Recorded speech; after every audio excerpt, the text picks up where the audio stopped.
조리기능사 문제풀이 중에 공통과목 위생관리 부분 파트 2 시작하도록 하겠습니다. 자, 이번 문제는요.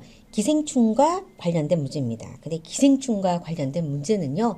여러분들이 전부 다 암기를 해 주셔야 되는 내용입니다. 일단 문제부터 볼게요. 채소로부터 감염되는 기생충으로 짝지어진 것은 무엇입니까? 라고 했습니다.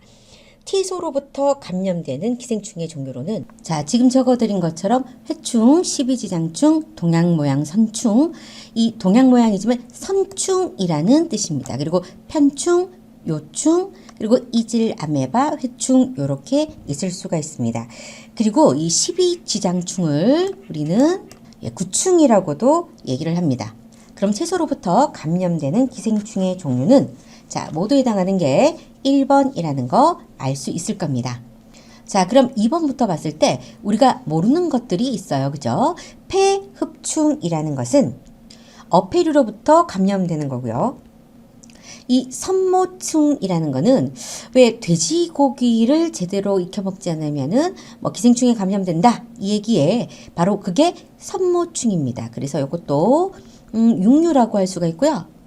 회충은 채소가 맞죠? 네. 구충도 이 십이지장충이라고 했으니까 채소가 맞습니다. 네. 근데 무구조충이라는 거는 입이 없는 모양의 기생충이다. 뭐 이런 이름의 뜻인데 이 무구조충도 육류에서부터 감염이 되는 네, 그러한 기생충이라고 볼 수가 있습니다. 자, 우리가 위생관리 파트 1에서는 경구 전염병과 그리고 식중독의 차이를 공부를 했습니다. 자, 식중독에 해당하는 게 여기 4개의 보기 중에서 벌써 3개가 있습니다. 살모넬라균과 포도상구균, 장염비브리오균 이거 모두 다 식중독을 일으키는 거였습니다. 경구 전염병은 실은 콜레라 하나밖에 없기 때문에 당연히 4번이 정답이 될 수가 있고요.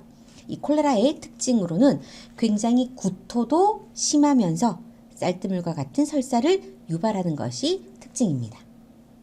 자, 이번 문제는 조금 쉬운 편이죠. 식품의 부패 과정에서 생성되는 불쾌한 물질과 거리가 먼 것은 이라고 했는데 자, 황화수소는 뭐 배추나 이런 것들을 끓이게 되면 뭔가 냄새가 조금 고약하게 느껴지는데 그런 것들이 황화수소다. 자, 이런 것들은 식품위생에서는 배우지 않았고요. 아마 식품학이나 조리원리 이런 데서 배웠을 겁니다. 그래서 불쾌한 물질 맞고요. 맞는 거 동그라미 쳐야 되죠. 그리고 암모니아 냄새가 좋지 않다는 것도 아마 아실 겁니다. 그리고 인돌이라는 거 있는데요. 생선이 부패되거나 이러면은 인돌 그리고 스카톨 이런 것들이 아주 독특한 부패취를 내게 되는데 인간의 대장에서 만들어질 때도 있습니다. 그래서 방귀 냄새 중에 뭐 인돌 성분 이런 것들이 있기도 하죠. 그러니까 불쾌한 냄새 물질 맞고요. 이 포르말린이라고 하는 거는 병원을 떠올리게 되죠. 네, 방부 물질의 하나입니다. 그렇기 때문에 이거는 냄새가 물론 있지만은 식품의 부패 과정에서 생성되는 냄새 물질은 아닙니다.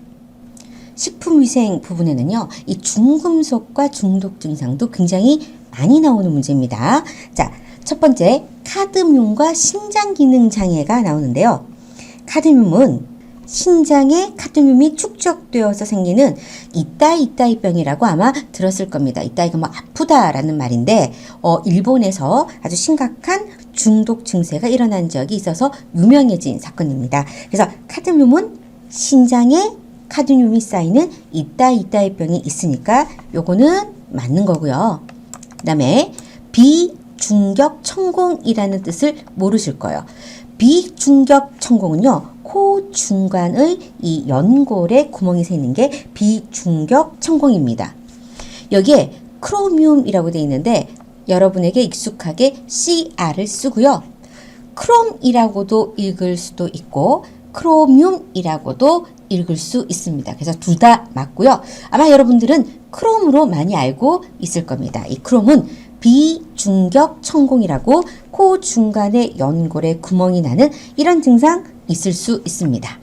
알아두시고요. 그 다음에 수은 중독으로는 미나마타병이라는 것이 유발되고요. 증상으로는 신경장애가 있습니다. 근데 신경장애인데 언어장애라고 하니까 잘못했다 생각할 수 있는데 이 신경장애 때문에 말을 제대로 못하고 어눌하게 대답하는 그런 증세가 있을 수 있어요. 그러니까 1번, 2번, 3번은 모두 다 맞는 겁니다. 그래서 여러분들 외워 놓으셔야 되고요. 그럼 납중독은 어떤 증상을 일으키나? 잇몸에 착색이 되는 현상, 그리고 굉장히 잇몸이 통증이 있습니다. 그리고 설사를 하거나 사지가 마비되거나 중추신경장애 이런 것들이 일어날 수 있기 때문에 자, 4번 연결이 잘못된 것으로 볼 수가 있습니다. 자, 조리장애 입지 조건으로 적당하지 않은 것이 무엇인가? 라고 물었습니다. 정답으로는 3번으로 볼 수가 있습니다. 이 단층은 1층인데요. 1층보다 지하에 위치하며 조용한 곳이라고 되어 있는데 지하에 있다면 채광이나 통풍이나 이런 것에 문제가 있을 수 있고요. 그리고 1층이 물건을 적재하고 나르기가 가장 좋습니다. 지하나 2, 3층 이렇게 올라가 버리면 재료를 공급하는데 문제가 조금 있을 수가 있습니다. 그래서 3번 아니고요. 그리고 4번도 실제로는 정답이라고 보기는 문제가 조금 있을 수 있습니다. 쓰레기를 처리하는 곳은 벌레나 이런 것들이 많기 때문에 좀 떨어져 있는 게 좋을 수도 있어요. 그렇지만 이 화장실이 멀리 떨어져 있다라는 거는 이게 무슨 말인지는 알겠어요. 예를 들면 하수를 처리하는 곳이나 이런 것들과는 멀리 떨어져 있어야 되는데 조리장에 화장실이 없어야 된다라는 말로도 오해할 수가 있겠죠. 근데 그런 말은 아닙니다. 그래서 3번이 가장 잘못된 말이 정확하고요. 4번은 조금 오해할 수 있게 적어는 놨지만 쓰레기 처리장이 바로 옆에 있으면 좋지 않다. 그리고 이 화장실처럼 오수 처리를 하는 곳, 그러니까 정화조를 얘기한 것 같기도 해요, 실은. 네, 이런 것과는 조금 떨어져 있는 것이 좋다라는 의미로 받아들이시면 될 것 같고요. 뭐 정답이 3번이냐 4번이냐 엄청 중요하다기보다는 이걸 통해서 이런 내용들을 잘 아시는 게 좋을 것 같습니다. 네, 기생충과 중간숙주 문제가 나오는데요. 이것도 여러분들이 반드시 암기를 해야 되는 내용입니다. 암기 안 하고는 풀 수가 없어요. 폐흡충은 아까 풀었던 문제도 나왔습니다. 중간숙주가 뭐 가재다라는 설명을 보여드렸는데 이 가재는 갑각류죠. 그러니까 개, 다슬기 이런 것들과 비슷합니다. 그래서 1번 맞다라는 거 알 수 있고요. 자, 그 다음에 간흡충이 나오는데 이 간흡충도 민물에 있는 쇠우렁이나 참붕어가 중간숙주 맞습니다. 요런 거는 꼭 암기를 해 주셔야 됩니다. 요코가와 흡충의 중간숙주도 은어, 다슬기, 민물 맞고요. 민물에 사는 것들 맞고요.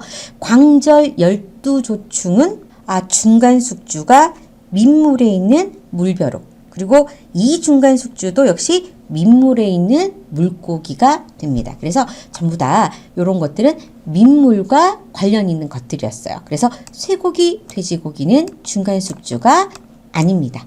자, 그리고 쇠고기, 돼지고기가 중간숙주가 되는 종류가 표에 하이라이트 쳐져 있습니다. 이 표를 다 외우는 거는 위생사 시험을 치실 때는 이 표를 많이 아셔야 되고요. 자, 하이라이트 나왔던 몇 가지 폐흡충, 간흡충, 요코가흡충 요 정도만 조리 기능사를 준비하실 때는 외워 놓으시면 될 것 같습니다. 자, 여기까지 해서 제가 파트 2 마치고요. 또 곧 나머지 문제 풀이하는 파트 3 올리도록 하겠습니다.